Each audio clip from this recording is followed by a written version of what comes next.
목회 상담에서 좀 많이 오셨는데요. 우리 학교의 특징이 교수님들이 좋다는 거하고 또 하나 특징이 신학대학원인데 목회 신학 쪽이 좀 많이 부족하다는 그러한 것이 특징이라고 할 수가 있습니다. 그래서 이제 이론 신학에서 조직 신학 정도 이제 이런 것들이 이제 부족하다는 생각이 들고 그러다 보니까 우리가 다른 사람들과 소위 이제 그 우리하고 이제 결이 다르다고 그러죠. 혹시 이제 이단들하고 이야기를 할 때 말할 수 있는 미천이 없는 거예요, 우리가. 왜? 조직을 모르니까. 그러니까 조직 신학을 모르니까. 그 다음에 이제 설교가 이제 문제가 돼요. 설교를 하는데 요즘 애들, 설교 아카데미에서 뭐 1,000만 원, 1,500만 원씩 내고들 막 하는 그런 경우들도 있는데, 그런데 이제 갈 형편은 안 되고, 가서 또 들어보니 잘 모르겠고, 그래가지고 이제 어디로 눌러붙느냐 하면, 챗 GPT라고 하는 AI 거기다가 이제 해가지고 하는 경우들이 굉장히 많이 있는데, 설교가 아닙니다. 그건 설교는요, 내가 하나님의 도우심으로 기도하면서 작성할 때 은혜가 되고, 은혜가 됐을 때 그것을 선포해야 그게 회중들이, 성도들이 은혜가 되는 거지. 남의 거 갖다 하는 것은 그거는 표절이고, 그거는 갖다 읊는 것 뿐인 거예요. 그래서 AI는 생명을 걸고 그거는 하지 않는 게 좋습니다. 도움은 받을 수 있어요. 저도 지난 학기 유현배 교수님이라고 저 나사렛 대학교 교수님이신데 그 교수님이 저도 이걸 깔아주셨어요. 간단한 거를. 이게 AI입니다. 이게 챗 GPT입니다. 5분 설교해줘. 그러면 지가 알아서 10초, 20초면 쫙 떠요. 내용이 없어요. 근데 논문 좀 하나 해줘. 그거는 안 해줘요.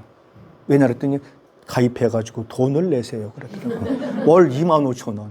25,000원이 없어가지고 그건 가입을 못했는데요. 간단한 거는 챗 GPT 깔으면 되긴 합니다. 근데 그렇게까지 해서 우리가 말씀을 증거를 해야 되냐라고 하는 것은 회의감이 들어요.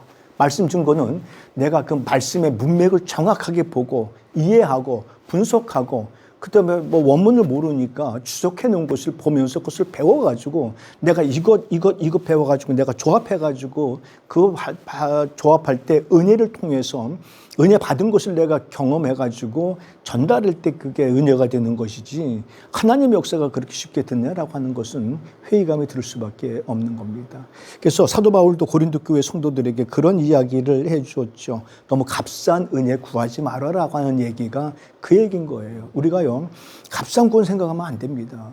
적어도 우리를 위해서 예수 그리스도께서는 십자가에 달려 죽으셨다고 하는 것들을 기억하셔야 돼요. 이 십자가의 피값은요 세상에 무엇으로도 바꿀 수 없는 엄청나고 놀라운 큰 그 대가거든요. 대가예요, 대가.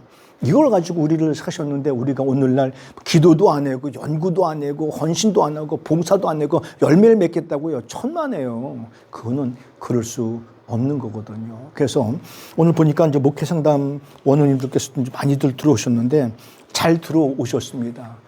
그래서 목회 신학 전반적인 부분들을 한번 생각해 드리려고 그래요. 그래서 오늘 OT 시간이 있지만 또 몇 카트를 좀 제가 준비를 해왔습니다. 목회 신학이라는 게 뭔지, 신학 부분이 뭔지라고 하는 것들. 오늘 석사과정을 졸업하신 분인데 말이죠. 뭘 여쭤봤더니 모르는 거예요. 뭘 모르냐면은 뭘 전공했어요? 그랬더니 자기는 뭐만 전공했지 세부 분야가 뭔지도 모르겠다고 그런 얘기를 하더라고요. 그래서 세부 분야가 그 뭐냐? 뭐 성서신학이면 성서신학의 신약, 구약. 그래서 난 성서신학을 전공했습니다. 그 속에서 나는 신약을 전공했습니다. 라고 이야기를 하는 거거든요. 저는 구약을 했습니다. 저요, 역사신학을 했습니다. 역사신학에서 뭐 조직신학 부분이라든지 아니면 역사신학이라든지 고중세라든지 뭐 이거를 했습니다.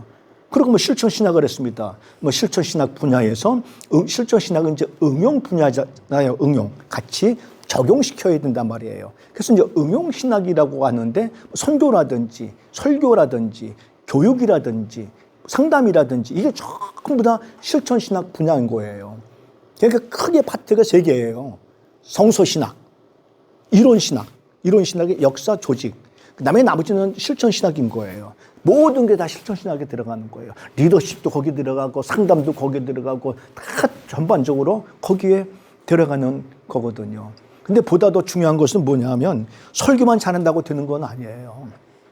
오늘도 총장님께서 우리 교수님들 뭐 중요 보직자들이잖아요. 학교를 실질적으로 이제 운영하는 그러한 핵심 멤버들에게 그런 얘기를 하는 거예요. 잘 가르치는 게 문제가 아니라 품격이 있는 그런 학교가 돼야 된다는 거예요. 요즘에 국격 말하는 게 그게 뭐예요?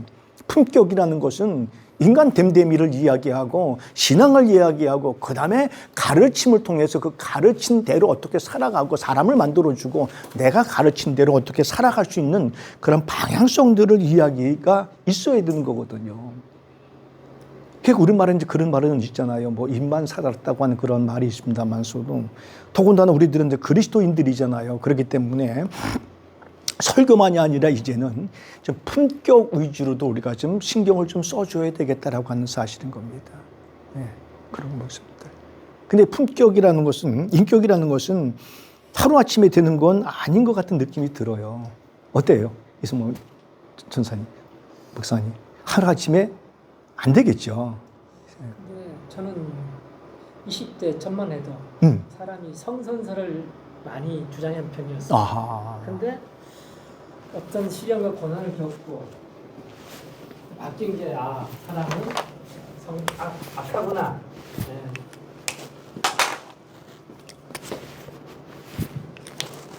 네, 말씀하시죠. 그래서 어릴 때 순수한 마음일 때는 악이 들어오지 못할 때는 내가 선하다고 생각했거든요. 네. 나는 이렇게 스스로가 선할까? 어릴 때. 왜? 악이 없으니까. 모르니까. 대체 말씀도 없고 언어도 없으니까. 아무 들리는 소리도 없을 때에. 근데 내가 경험하고 내 속에서 악이 들어오고 욕심이 들어올 때 이렇게 악할 수가 있네. 내가 죄인이구나. 그렇게 생각해요. 손에 많이 보셨죠? 다른 사람한테 많이 뺏기기도 하고. 네, 노코멘트 하겠습니다. 우리는 본래 성악설이 맞아요. 굳이 말한다면. 다윗은 그런 얘기를 했습니다. 내가 모태에서부터 죄인이라고 하는 이야기를 했지요. 뭐 어떤 연대를 이야기하지 않더라도, 그러니까 이제 뭐 부모의 어떤 기파, 연좌제를 이야기하지 않더라도, 기본적으로 우리가 악하기 때문에 하나님께서 우리를 찾아오신 것이죠. 이것이 이제 성육신이라고 이야기하는 거고, 그 예수 그리스도께서 이 땅에 오셔서 33년 동안을 사시다가 우리의 모든 죄를 한 번에 단번에 완벽하게 이루신 분이시죠. 그래서 레위기서의 5대 제사, 소제, 번제, 소제, 속번제, 속죄제, 화목제 제사를 한 번에 완성하신 게 예수 그리스도의 십자가의 죽으심이거든요. 그걸로 우리는 요한복음 8장 32절 말씀에 너희가 진리를 알지니 진리가 너희를 자유케 하리라고 하는 그러한 놀라운 축복을 우리에게 허락해 주셨다라고 하는 사실이란 말이죠. 그래서 어떻게 하면 우리들이 그런 모습을 살아갈까 했는데 일부러 인위적으로 내가 뭐 고통을 하고 뭐 내가 자행을 하고 고행을 하고 그럴 필요까지는 없지만서도 그래도 인간을 살아가면서 바닥을 살아본 사람들이 그래도 겸손한 모습은 보이긴 하더라고요. 이게 무슨 얘기인가 하면 어려움을 당해보고 좀 고통을 당해보고 힘든 걸 좀 당해보고 먹을 것이 없어가지고 좀 어려운 걸 그런 걸 당해본 분들이 역시 그래도 조금 좀 겸손한 모습은 보이더라라는 겁니다. 왜? 사정을 알 수 있다는 거거든요. 그래서 우리 주변에도 이제 그렇습니다만서도 그러나 우리들은 그리스도 예수 안에서 하나님의 말씀을 통해서 그리스도인이라고 하는 그러한 자체를 얻었다고 한다면 그리스도인답게 살아가야 될 필요성이 있는 거거든요. 그리스도인이라고 하는 것은요, 너무 어렵게 생각하지 마시고요. 그렇다고 너무 쉽게 생각하시면 안 됩니다. 그리스도인이라는 것은 합성어예요. 그리스도와 사람이 합해진 거예요. 그러니까 그리스도의 법에 적용을 받으면서 살아가는 사람이 그리스도인이라는 거거든요. 그럼 그리스도의 법에 적용을 받으면서 살아가는 사람이 누구예요? 예수님께서 말씀하시잖아요. 사마리아 사람, 예루살렘에서 엠마오로 내려가다가 강도 만난 사람, 그 앞에 제사장이 지나가고 레위인이 지나가고 사마리아 사람이 지나가잖아요. 너무 잘 아시는 거니까 제가 굳이 설명을 해드리진 않겠습니다. 그 중에 예수님께서 제자들에게 이야기 다 해주시고 말씀하시잖아요. 물어보잖아요. 이 중에 누가 강도 만난 사람의 이웃이지? 라고 물어봐요. 누구죠? 치사하고 째째해요, 진짜. 유치원 애들도 다 알아요. 선생님 그거 도와준 사람이죠. 사마리아 사람이죠. 근데 그 뒤에 문맥이 더 중요한 거예요. 뭐라고 말씀하시죠? 가서 니들도 이와 같이 하라는 거예요.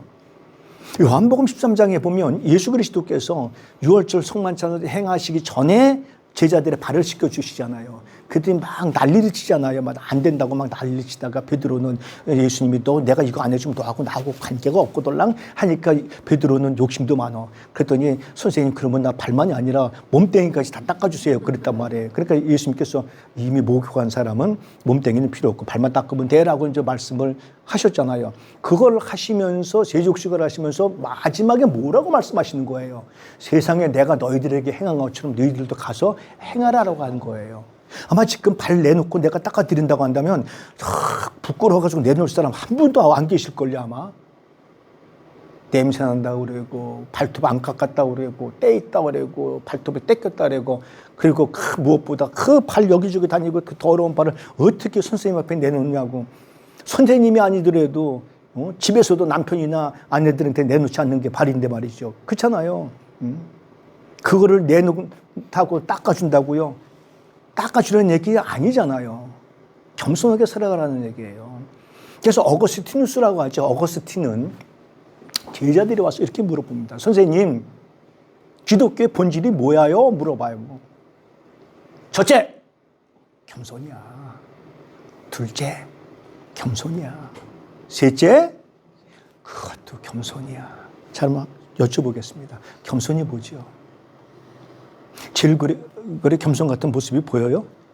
접근하면 발포한다. 경찰서장 백 안 써있나요? 그렇게 막 악하게 막 안 써있나? 막 내 옆에. 이게 겸손인가요? 예, 이것도 일종의 겸손일 수 있지요. 표정에서, 말투에서, 언어에서, 행동에서, 모든 마음씨에서 우리는 그 겸손한 모습을 발견할 수 있잖아요. 겸손을요, 이렇게 대우합니다. 나보다 남을 낮게 여기는 마음과 행동이 겸손입니다.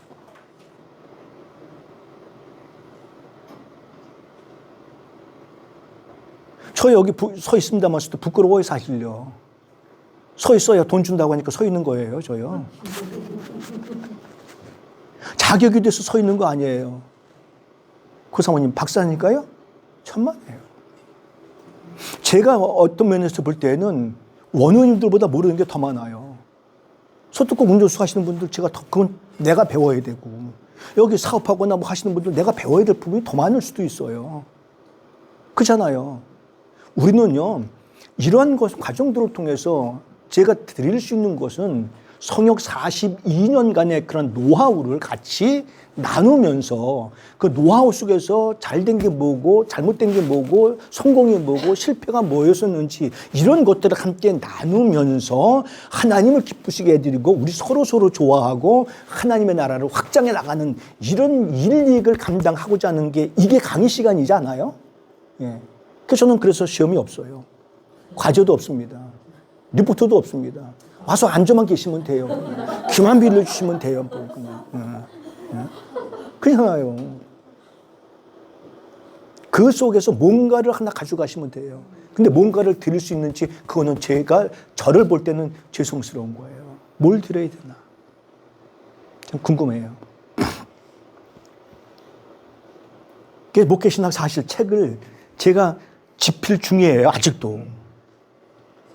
제가 교목실장을 1월 2일 날 총장님으로부터 언지를 받았습니다. 그리고 1월 달, 2월 달을 아산 캠퍼스 매일 갔어요. 매일. 너무 시간이 없는 거예요. 그리고 집에 와서 뭐 좀 하려니까 저도 사람이잖아요. 피곤하고 졸립고 그래서 안 됐어요. 못했어요. 정리는 할 겁니다. 해서 제가 내긴 낼 거고 또 한 권의 책은 새가족 양육교재라고 해서 한 60, 70페이지 정도 해서 나눠 드릴 겁니다. 물론 공짜는 안 드릴 겁니다. 돈은 투자하셔야 가져가지. 예. 이익은 이문은 없고 그냥 출판비만 그냥. 생각에는 그냥 출판사하고 알아서 그냥 하세요. 그러면 더 좋겠는데. 근데 그렇게 하려면 돈을 많이 내셔야 돼요. 제가 책을 제 책을 안 가져왔나요? 혹시 책 가져왔어요? 제 책 혹시 누가 안 가져오셨죠? 그 책을 집필하면 사실은 손해를 봐요.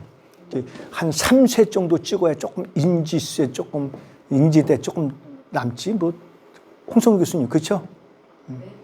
초판 둘째 판 정도 해가지고는 안 돼요. 모자라요. 하여간 그렇게 해서 나누어 드릴 겁니다. 그래서 어떻게 했었는지 우리가 목회 사역을 감당하는 데 있어서 좀 힘들지 않도록 어떻게 하면 좀 편안하게 보다는 좀 내실 있게 유효하게 좀 효율적으로 할 수 있을까 하는 그런 모습들을 생각해 드리려고 합니다. 그래서 이런 책들을 제가 참고를 했습니다. 주교제는 아니에요. 참고를 했을 뿐이에요. 사지 마세요. 사지 않아도 돼. 뭐 특별하게 뭐 내용이 있긴 있지만서도 뭐 그렇게 뭐 특별하게 하지 않아도 됩니다. 뭐 이런 책들, 그다음에 이런 책들, 이거 옛날 책입니다. 이건 아마 없을 거예요. 그다음에 이런 책들, 그다음에 작년에 지난 학기에 제가 쓴 목회 코칭 리더십 그거 앞 전반부에 해드리고 할 겁니다. 그래서 제가 이번 학기에는 이제 그런 것들 좀 나누고 싶습니다. 이제 스와트 분석을 조금 지난번에도 해다 말았는데 요게 지난 학기 제가 쓴 책입니다. 500페이지 되는 책인데요. 더 찍어서 좀 판매해 드릴 겁니다. 좀 뭐 두세 권밖에 안 남아가지고요. 필요하신 분들은 나눠 드리려고 이제 합니다만서도. 그래서 나의 장점이 뭐고 약점이 뭔지, 그리고 우리가 생각하는 기회가 뭐고 위기가 뭔지 이런 것들을 분석해가지고 조합해가지고 우리가 지금이 기회다. 땅을 사자, 집을 사자, 막 뭐 이런 분석을 해야 할 줄 알아야 되는 거거든요.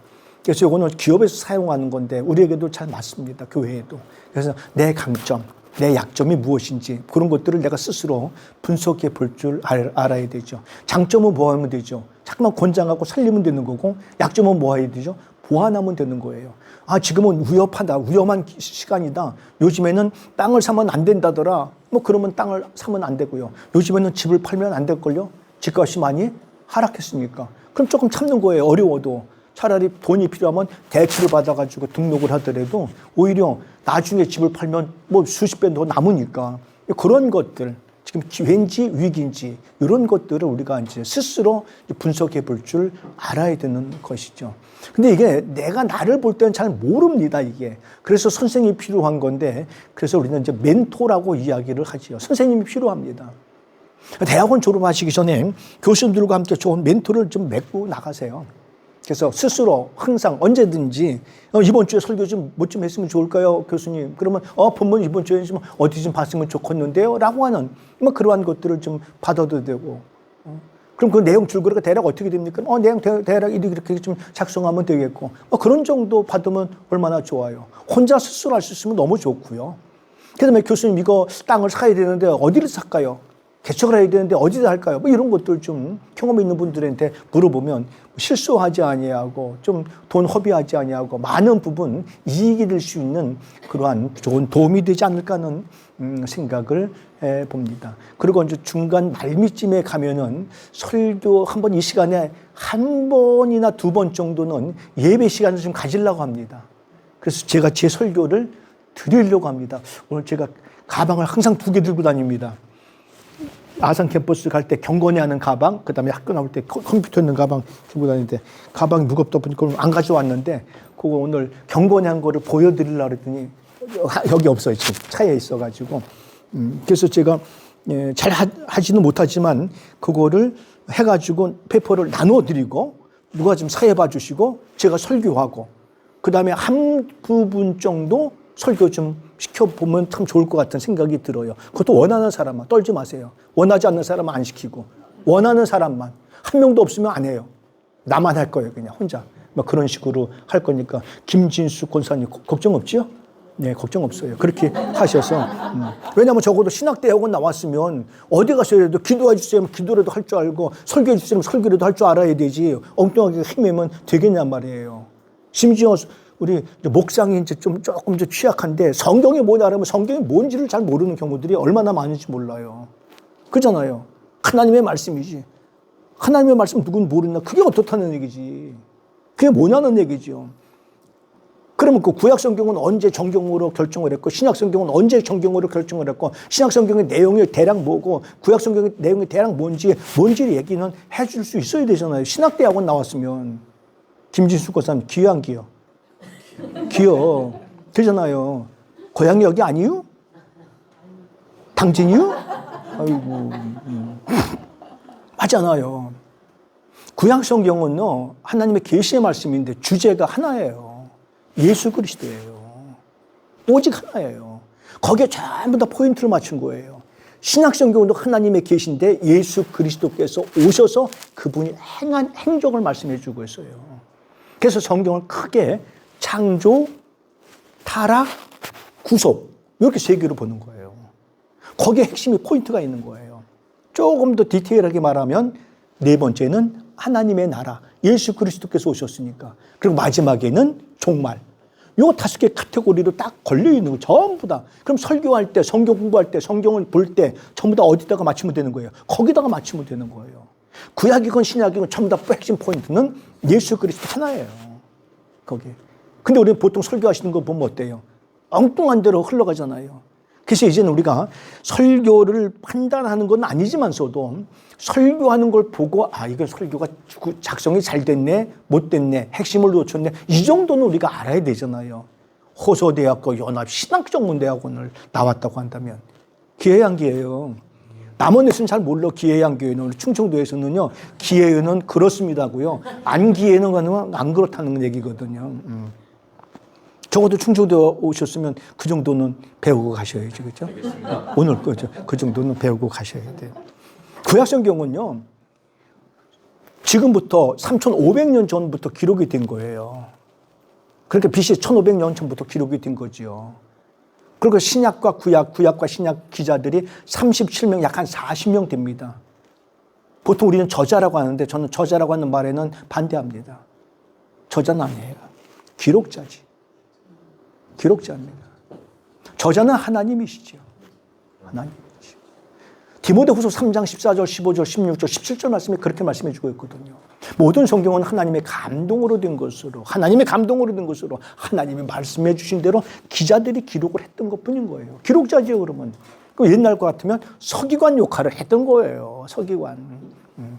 저자는 뭐죠? 자기의 생각, 자기의 의도, 자기의 뜻 이런 것들이 반영된 거잖아요. 성경은요, 1189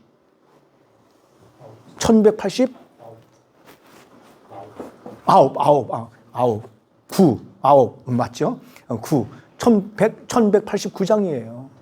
절수로는 37,173절이고요. 방대한 겁니다. 굉장히 커요. 굉장히 많은 겁니다. 제일 긴 게 시편 119편이죠. 굉장히 깁니다. 이걸 가지고 우리는 평생 써먹는 거예요. 우리는 죽을 때까지 다 사용 못합니다. 다 써먹지도 못하고. 근데 한쪽 부분만 보지 말고 구약과 신약, 예언과 성취, 성취와 예언 왔다리 갔다리 하면서 같이 말씀을 보고 같이 말씀을 연구하면서 그렇게 목양을 해 나아가는 겁니다. 그러다가 구약 성경이 뭐 여기저기 굉장히 많이 있고 뭐 쿰난 사본이라든지 사회 사본이라든지 동굴 속에서 막 나오니까 이걸 조합을 해놨는데 결정을 해줘야 될 거 아니에요. 그래서 AD 90년에 얌예 혹은 얌니야라고 하는 그 지역에서 종교회의를 한 거예요. 랍비들이 모여서 야 이거는 우리가 구약 성경으로 하자라고 한 거예요. 목상 우리 원로님들 그죠? 이거 외우시고 가셔야 돼 오늘. 이거 시험 낼 거예요 이거. 시험 낼 거예요. 그러면 조건이 있어야 될 거 아니에요. 왜 미남이냐 이거예요. 오늘 저 괜찮지 않아요? 오늘 총장님 빈다고 좀 빼입고 갔는데 늑구다이도 새로 싹 사가지고 괜찮잖아요. 눈부십니다. 그래서. 눈부십니다. 눈부셔요? 왜죠? 그게 필요한 거예요. 그 광채가 나요. 감사해요. 그러면 왜 구약 성경이냐는 거예요. 참 아름다우시거든요. 왜 아름다우냐? 정말 아름다워요. 다 특징들이 있으세요. 전부 다. 내가 볼 때. 내 주관이잖아요. 그거는요. 그렇잖아요. 미스 코리아들은 저는 이쁜 거 모르겠더라고요. 미스 코리아는 이쁜 거 모르겠어요. 근데 미스 코리아는 이쁜 거 가지고 따지는 건 아닙니다. 첫째, 이쁜 거 가지고 따지긴 하지만 또 신장, 풍성, 전반적으로 종합적으로 해서 고르는 게 미스 코리아, 미스터 코리아인데, 구약 성경의 범주에 들어갈 수 있는 것은 첫째가 히브리어로 기록되어졌느냐라고 하는 거예요. 그 다음에 말라기 선지자 이전에 기록되어졌느냐라고 하는 거예요, 문서가. 그리고 시나고게라고 하는 회당에서 많이 유대인들이 애용을 했느냐라고 하는 거. 세 가지 충족을 해 주어야만이 되는 거예요. 그래서 저는 광채는 날지 모르지만서도 미스터 코리아는 절대 못 됩니다. 키가 175 이상이 되어야 되는데 거기에 범주가 안 들어가. 그러니까 저는 절대로 그럴 일이 없는 거예요. 그러니까 그 조건들인 거예요. 적어도 이 정도는 알면 이단을 만나더라도 아니면 우리 주일학교를 만나더라도 아니면 구역에서 얘기를 하더라도 이야 신학대학원 졸업한 거 맞냐라고 이야기를 하잖아요. 김진수 권사님 기회한계예요. 기잖아요. 석사님 사모님 기잖아요. 이런 건 교회에서 우리가 안 가르쳐준단 말이에요. 안 가르쳐줘요. 저 여기 강의하려고 어저께 밤에 보고 배운 거예요. 외워왔어요. 저요. 누가 가르쳐주는 일들이 없어요. 뭐 교부가 어떻다든지 사도가 어떻다든지 자기가 전혀 뭐 책에 그려 나오지도 않아요. 그런 것들은요. 교부가 뭐예요? 교회의 아버지라고요. 반은 맞고 반은 틀려요. 어려워요. 참 어려워요. 그래서 AD 90년에 결정을 해놓은 게 지금까지 구약성경의 범주에 들어가서 있는 거예요. 그럼 신약성경은 또 뭐냐 이거죠. 신약성경은 예수 그리스도께 탄생해서 탄생하시는 것부터 행적 그리고 승천하신 이후에 서신서들 그리고 예언서까지 포함이 되어져 있는 것이지요. 그게 요한계시록인 거예요. 예언서가. 묵시록이라고 하기도 합니다. 아직 아포칼립시스라고 하는데 아직 이루어지지 않은 거예요. 일부는 이루어졌습니다. 계시라는 것이 감추어진 것을 살짝 열어서 보여주는 거기 때문에 서서히 이제 이루어져 가고 있어요. 그 예수 그리스도께서 오시고 간 이후에 교회들을 세워지니까 그 교회들이 건강한 교회가 되기 위해서 서신서를 보낸 거예요. 그걸 목회하기 위해서 목회 서신을 또 보낸 거고요. 그런 것들을 구성이 되어져 있는 거예요. 397년에 칼타고 혹은 카르타고 오늘날 튀니지입니다. 튀니지. 이집트 옆에 튀니지라고 하는 그 지역에서 종교회의를 해가지고 결정을 해준 게 지금까지 우리가 가지고 있습니다. 가톨릭에서는 외경을 합니다. 마록서라든지 예언서라든지 유디서라든지 이런 것들을 쓰는데 우리는 사용하지 않습니다. 사용하는 거하고 사용하지 않는 거하고 어떤 차이가 있을까요? 저는 지금 조금 뭘 주면 먹을 것 같아요. 근데 우리 고사모님 뭘 주면 드실 것 같아요 지금? 점심을 안 드셨군요. 제가 점심을 많이 먹었다가 뭘 줘도 생각이 나요? 안 나요. 그걸 충족하다고 그럽니다. 충족하다고. 그래서 우리는 창세기에서부터 요한계시록까지 66권 그 성경이 충족해. 뭐 하기에 충족하냐면 이게 계시인데 이 성경은 특별계시입니다. 근데 우리는 특별계시 그러면서 성경만을 특별계시라고 하는데 아니에요. 특별계시가 또 있어요. 뭐죠? 예수 그리스도께서 탄생한 것도 특별계시입니다. 이스라엘 백성들이 광야를 지나갈 때의 불기둥, 구름기둥 이게 그냥 불루, 구름으로가 아니고 하나님의 현현입니다. 나타나심. 써드려야 되는데 볼펜이 안 나와서 못 써드려요. 조금 나오네요. 그래서 그거를 신의 현현이라고 그래요. 하나님이 나타나심이에요. 모세에게 호렙산 가시떨기나무 불꽃 가운데 이 불꽃이 하나님의 현현인 거예요. 이게 다 뭐예요? 계신 거예요. 특별신 거예요. 그래서 계시는 두 가지를 얘기해 주고 있는 거예요. 일반 계시하고 특별 계시라고 하는 거예요. 일반 계시는 자연이고 그런 것을 통해서 하나님을 알고 찬양하고 영광 돌리는 거라면 그게 목적이라면 특별 계시는 이게 목적인 거예요. 구원이 목적인 거예요. 그러면 우리는 성경을 통해서 성경이 특별 계시라고 했으니까 성경을 통해서 구원을 얻는 걸 말해주고 있습니다. 자, 외우시는 분 외워주시면 좋겠어요. 요한복음 5장 39절 말씀. 제가 이럴 줄 알아서 하여간 내가 너희가 성경을 통해서 영생을 얻는 줄 알죠? 요걸 이제 커닝이라고 말해요. 그래서 커닝은 신속하고 정확하고 빠르게 해야 되는 겁니다. 너희가 성경을 통해서 영생을 얻는 줄 알아서 이 성경을 연구하거니와 이 성경은 나에 대해서 뭐 하는 거라? 증언하는 것이라. 증언하는 것이라. 증언. 법적인 효력인 겁니다. 사도행전 1장 8절 말씀하고 똑같은 겁니다. 오직 성령이 너희에게 임하시면 너희가 권능을 받고 예루살렘 유대 사마리아 땅까지 이르러 내 증인이 되리라라고 하는 법적인 효력을 가지고 있는 겁니다. 위증하면 걸리잖아요. 안 되잖아요. 그래서 우리는 예수 그리스도에 대해서 말씀해 놓은 게 요한복음 5장 39절 말씀에 그렇게 말씀해 주고 있는 겁니다. 굉장히 타이트하고 굉장히 퍼펙트하고 굉장히 중요하게 말씀해 주고 있어요. 이게 성경이에요. 근데 성경을 구원받았다라고 해가지고 성경을 읽지도 않고 보지도 않고 암송하지도 않고 뭐 무조건 믿고 한다? 그건 너무 무지한 거죠.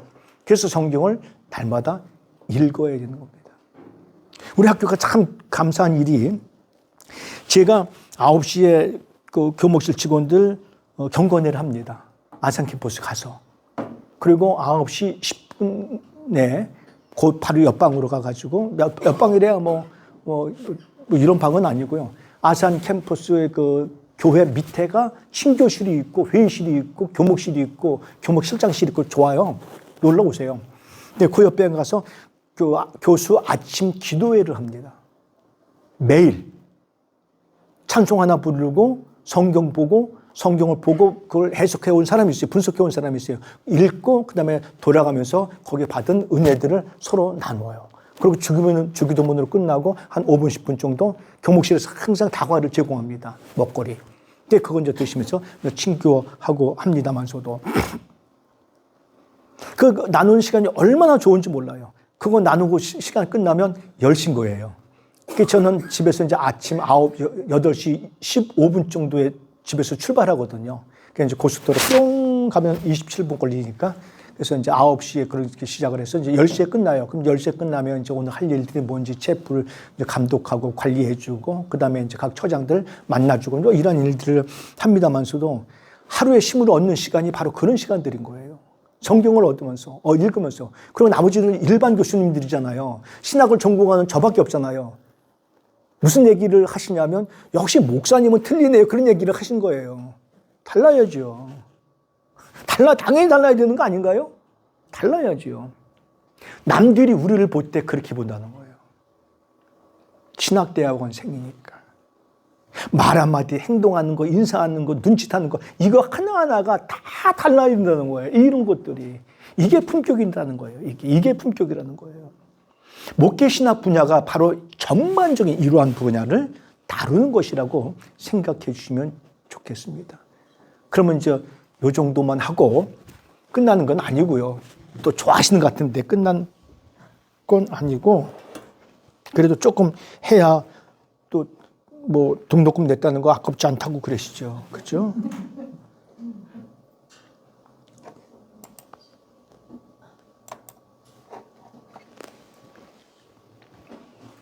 제가 LMS에 올려드렸어요. 제가 혼자 갖고 있지 않습니다. 다 나눠드립니다. 제가 LMS에 올려드렸는데 목회신학의 의미는 목양의 관점에서 보는 거예요. 목양, 셀 소리게 양을 치는 그런 심정의 관점으로 본다는 겁니다. 그 심정이 있어야 되는 거예요. 우리에게. 목회신학이라는 것은. 그러다 보니까 오늘 뭐 성서신학도 좋고 역사신학도 좋고 현대신학도 다 좋으신데 특별히 우리 목회상담 쪽에서는 뭐 정신이 어떠니 사람 상담이 없더니 저도 학부에서 기독교 상담을 전공한 사람이거든요. 기독교 상담하고 철학을 전공한 사람인데 사모님 상담해가지고 사람이 고쳐져요? 예? 사모님 여기도 사모님이시네. 사모님 사람이 상담으로 정신분석한다고 사람이 고쳐지냐고요. 대답들 안 하시니까 김진수 집사님 사람이 고쳐질까요? 치료될까요? 안 돼요. 될 수 있죠. 될 수 있다고요? 네. 될 수 있다. 전 반대합니다. 그럴 수 있습니다. 또 그렇죠? 네. 그럼 나보고 어떻게 하라는 얘기예요? 될 수 있다 그러고 그럴 수 있다 그러고 완화는 시켜줄 수 있어요. 네. 어느 정도 좀 감정을 좀 누그러뜨릴 수는 있지만서도 우리가 사람을 만나더라도 부모를 만나건 부부를 만나건 친구를 만나건 그 관계 속에서 만나는데 그 관계는 지극히 상대적인 거예요. 조건적이고. 나한테 도움을 주지 않고 나한테 필요 없고 나에게 손해를 끼친다면 우리는 하루아침에 적이 돼버리는 게 인간관계이거든요. 그렇잖아요. 우리는요, 예수 그리스도를 통해서 많이 가능해질 수 있는 거예요. 예수 그리스도를 통해서. 그럼 이 땅 위에서는 사람이 중요하죠. 왜? 관계이기 때문에, 뭐기 때문에, 보이기 때문에. 좋은 거예요. 그래서 저도 상담을 한 거예요.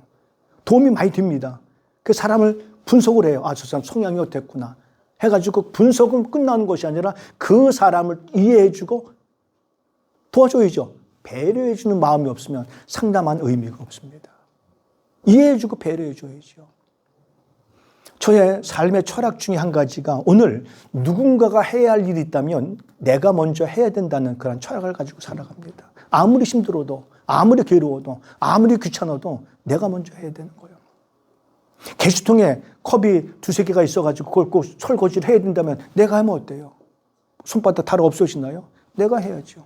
내가 함으로 말미암아 상대방이 좋아한다면 당연히 그렇게 살아야 되는 거 아닌가요?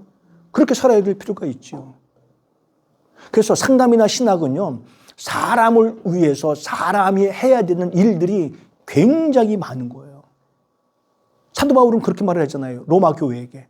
로마서 8장 28절 말씀에 하나님을 사랑하는 사람들아, 그러면 모든 것을 다 합력해가지고 그렇게 하나님의 뜻을 이루어가라라고 말씀해 주고 있잖아요. 합력해야 되는 거예요. 협력해야 되는 거예요.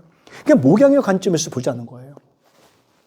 그리고 교회 내 목사의 모든 활동과 기능이 신학적 바탕이 기초가 되어져야 되는 거예요. 이게 목회 신학인 거예요. 그게 설교고, 뭐 상단, 전도고, 신방이고 모든 게 다 목양적 관점에서 신학의 기초가 없으면 안 된다는 거예요. 그래서 목회 상담 하시는 분들이 오셨다고 하는 게 잠깐만 이제 목사님 말씀을 드려서 죄송합니다만서도 잘 오신 거예요. 목회 상담 분야에서는 이런 얘기 전혀 뭐 나올 리도 없고 나왔어도 안 되고 나올 수도 없고 그러한 과목이기 때문에 그래서 이렇게 전반적으로 골고루 들어가는 것이 좋습니다. 듣고 졸업하시는 게 좋아요. 이를 통해서 목회의 실제적인 결론을 내리는 신학적 지식이 바로 목회 신학이다라고 하는 거예요. 목회 신학이라는 거. 이제 아는 것을 가지고 실질적으로 사람들과의 관계 속에서 어떻게 그 목양을 통해서 예수 그리스도의 사랑을 증거하고 사랑을 맛보게 하고 사랑을 알게 하고 깨닫게 할 것인가라고 하는 것을 이야기합니다. 다시 말하면 실질적인 의미에서 목회 신학은 결국은 목양이다. 그러므로 목회 신학은 목양의 관점을 연구하는 학문이다라고 하는 거예요. 옛날에 이게 학문이 아니었었어요. 신방만 잘하면 되고 사람 관리만 잘하면 됐었는데 그러다 보니까 내 세대가 지나가니까 내 차후 세대가 이 세대는 영 개판을 치는 거야. 막 못하는 거야. 막 안 되는 거야. 막 어느 교회든지 그러잖아요. 1세대 지나가 버리면 2세대는 교회를 쪼개 먹는다든지 뭐 4쪽을 4쪽으로 쪼갠다든지 반쪽을 쪼갠다든지 막 그런 역사들이 많이 있잖아요. 그 왜 그런가 하면 학문적으로 체계를 잡아주지 않았기 때문에 그런 겁니다. 우리나라 부자 뭐 3년 못 간다고 하는 세 세대 못 간다고 하는 그러한 이야기가 있습니다만서도 1세대에서 돈을 버는 것을 가지고 2세대에게 이 재산을 관리를 어떻게 해줘야 돼? 라고 하는 것들을 구체적으로 알려줘야 되는데 근데 그 말이라고 하는 것이 틀려요. 우리가 저 앞에서부터 저 뒤에서부터 아니면 여기서부터 등 돌려가지고 여기 앞사람에게 제가 글씨만 여기만 보여줘요. 사랑 해가지고 저기 보여줬더니 이렇게 해요. 그 저기 갔더니 조금 네모처럼 만들어지기 시작을 해. 그때 저 뒤에 갔더니 맨 마지막에 물어보니까 여기 앞에서 쓴 글씨가 뭐예요? 그랬더니 네모요. 이렇게 나오는 경우가 굉장히 많은 경우 있잖아요. 그러니까 언어라고 하는 것은 기록해 두지 않으면 변질될 그럴 가능성이 굉장히 많다는 거예요. 그거를 이제 보통 활용이라고 하는데 언어라고 하는 것을 이제 사용하는 사람들이 어떻게 언어를 사용하느냐라고 하는 거에 따라서 굉장히 달라지는 거거든요. 여기서 지금 말씀드리는 것도 여기서 끝나는 것이 아니라 자꾸만 외부적으로 또 다른 원어민들에게 말하다 보면은 제가 그 의도했던 말하고 본질하고 다른 경우들이 굉장히 많이 있어요. 많이 있어요. 그런 것들이요. 그래서 우리가 언어라고 하는 것은 부정확합니다. 때문에 목회 신학을 하면서 우리들은 어떠한 것들이 필요하냐 하면 때로는 언어를 전달하는 데 있어서 정확하지 않는다고 한다면 그 언어를 전달하면 안 되는 겁니다. 다시 말하면 소문은 의미가 없다는 겁니다. 그것은. 왜? 언어는 항상 뒤바뀌기 때문에 그렇다는 거예요. 변질되기 때문에 그렇다는 거예요. 그래서 그 내가 확인하지 않은 것은 그런 같은 말들을 자꾸만 옮길 필요는 없는 것이 언어다라고 하는 사실들. 그래서 목회신학은 내 본질적인 그러한 목양의 관점에서 이러한 것들을 생각해 봐야 된다라고 하는 겁니다. 오늘 OT인데 너무 많이 하면 욕 먹지 않아요? 원래 국제적인 신사는 좀 늦게 들어오고 일찍 나가는 거 아닌가요? 네. 맞아요? 네. 맞아요? 뭐 그렇다고 끝날 건 아닌데 조금만 더 이렇게 하고 뭐 요것도 있고 요것도 있고 요것도 있는데 요것만 보여주고 갈게요. 요거 처음 보는 거죠? 오래 가도 돼요.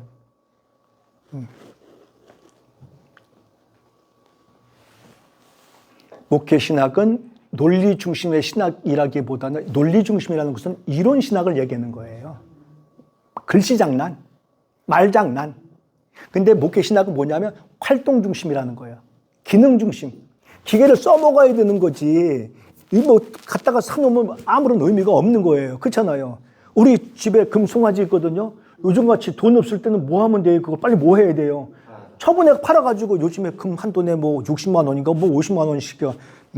요즘에 천만 다행인 거는 감사하게 돌잔치가 없다는 거야. 얼마나 감사한지 몰라 요즘에. 그럼 빨리 또 재화를 만들어가지고 써먹어야 되는 거잖아요. 목회신학은 활동적인 거란 말이에요. 직접 뭐 하는 거예요? 내가 몸으로 부대낀다는 의미가 있는 거예요. 이론이 아니라는 거예요. 그러니까 이론적으로 체계를 딱 세우는 걸 가지고 이제는 실질적인 그래서 실천신학 분야 속에 목회신학이 들어가는 거예요. 그래서 실천신학은 전부 다 보면은 응용신학인 거예요. 전부 다. 몸으로 직접 때워야 되는 거예요. 행동으로. 그러니까 여기서 겸손이 나와야 되는 거예요. 성서신학에서도 겸손 나올 수 있고 뭐 이론신학에서도 겸손이 나올 수 있지만서도 목회신학, 실천신학 분야에서 실질적으로 겸손한 모습을 보여줘야 되는 거예요. 그래서 저와 같이 한번 한 학기 동안 우리들이 오늘 보이는 모습을 좀 보여주자고요. 다른 원로님들에게. 뭐를요? 그리스도인다운, 예수를 믿는 사람다운 아름다운 겸손한 모습을 좀 보여줘야 되지 않겠냐. 때문에 목회신학으로 이런 체계가 있는 학문이라고 할 수가 있는 거예요. 목회신학으로서 거꾸로 이제는 목회신학 때문에 하나님의 계시에서부터 출발하는 겁니다. 제 이론이 아니라 오직 성경이에요. 성경이 시작이고 성경이 진행이고 성경이 결론을 맺어주셔야 돼요. 모든 게 기도로 시작했으면 기도로 끝나줘야 되고 모든 게 믿음으로 그렇게 시작을 해 주셨으면 좋겠다라고 하는 겁니다. 그래서 목회신앙은 응용신앙만은 아니고 목사로서 수행하는 모든 기능을 목양의 관점에서 살피면서 그것을 신학적인 이론으로 형성하는 학문이라 이렇게 볼 수 있습니다. 이런 걸 통틀어서 요걸 만들어 가자는 거예요. 이게 뭐죠? 어디에 나왔죠? 성경을 제가 한마디로 따왔습니다. 어디죠? 갈라디아서 5장 22절로 23절입니다. 놀라운 것은요, 사랑, 실학, 화평, 세 개, 인간이 하나님에 대해서입니다.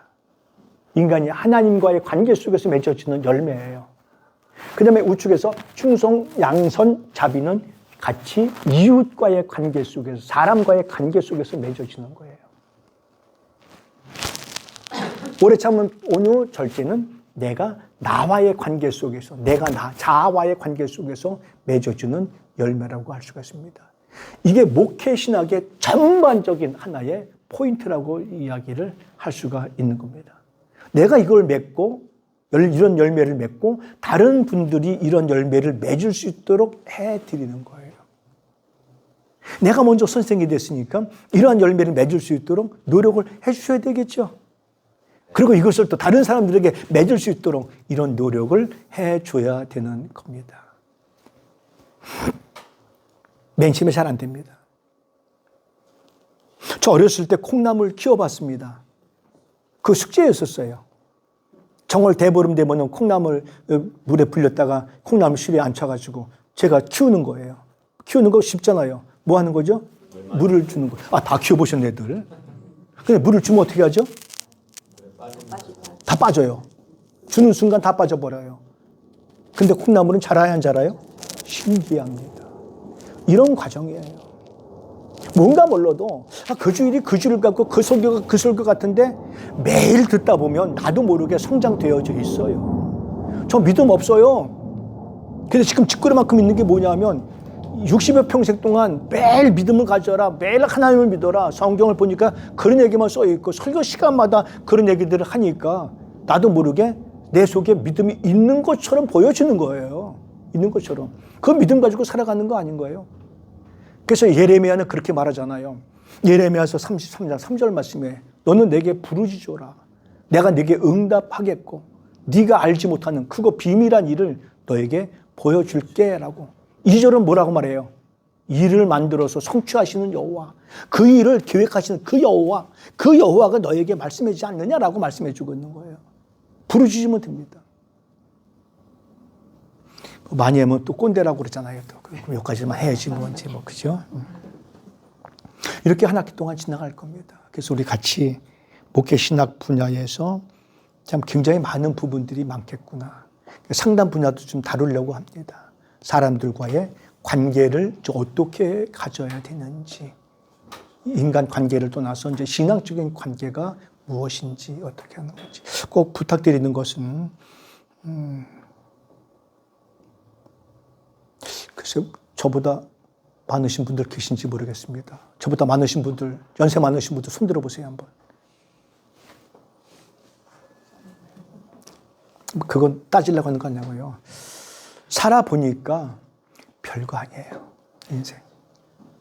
교만할 필요도 없고 자랑할 필요도 없고 내세울 필요도 없습니다. 남는 거는요. 내가 사람들과의 관계 속에서 얼마만큼 그리스도의 사랑을 알려주었냐라고 하는 것이 이거 하나 남더라고요. 우리 함께 한 학기 동안 저도 여러분들을 섬기는데 최대한 노력해 보려고 합니다. 좀 교만하실까 봐 걱정이긴 해요. 서서히 올라오긴 해요.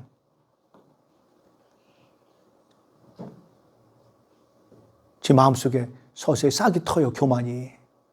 혹시 교만한 모습 보이면 말씀해 주세요. 지적해 주시고 고치겠습니다. 같이 그리스도인으로서 우리는 하루를 살더라도 나를 통해서 그리스도가 영광을 받으면 그게 다한 그런 생각을 가지고 함께 한 학기 임해 주셨으면 고맙겠습니다. 혹시 뭐 부탁하실 말씀 있으시거나 요청하실 말씀 있으시거나 뭐 너무 좋으면 뭐 할 말도 없어요 원래 그냥. 자 기도하겠습니다. 오늘 주신 거 감사합니다. 어느 분이 주셨는지 잘 먹겠습니다. 하나님 참 고맙습니다. 참 감사합니다. 연약하고 부족하고 여러 모양을 보더라도 쓸모없는 저희들을 우리 하나님께서 자녀로 삼아주시고 아버지라 부를 수 있는 특별한 권세 허락해 주신 거 너무 감사합니다. 하나님 바라옵기는 이 한 학기 동안 부족한 종과 함께 목회 신학을 통해서 하나님을 기쁘시게 해드리는 그러한 저희가 될 수 있도록 도구로만 사용하여 주시옵소서. 감사하신 우리 구주 예수 그리스도의 이름으로 기도 올리옵나이다. 아멘. 고맙습니다. 감사합니다.